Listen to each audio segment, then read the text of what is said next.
Hello guys, যেসব বন্ধুরা বাইরে আসবো বলছো ওদের আসবে না। দেখো আমরা নাইট করছি, সারা রাত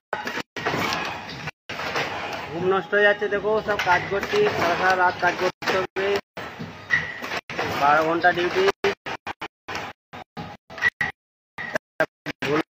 কেউ বাইরে আসবে না, বাইরে আসলে কিন্তু ঘুম হারাম হয়ে যাবে।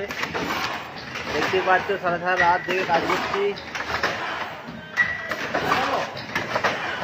আউট মে তো প্রচণ্ড ঘুম ধরেছে, দেখতে পাচ্ছ এখন রাত 12টা বাজে। Tata, bye bye.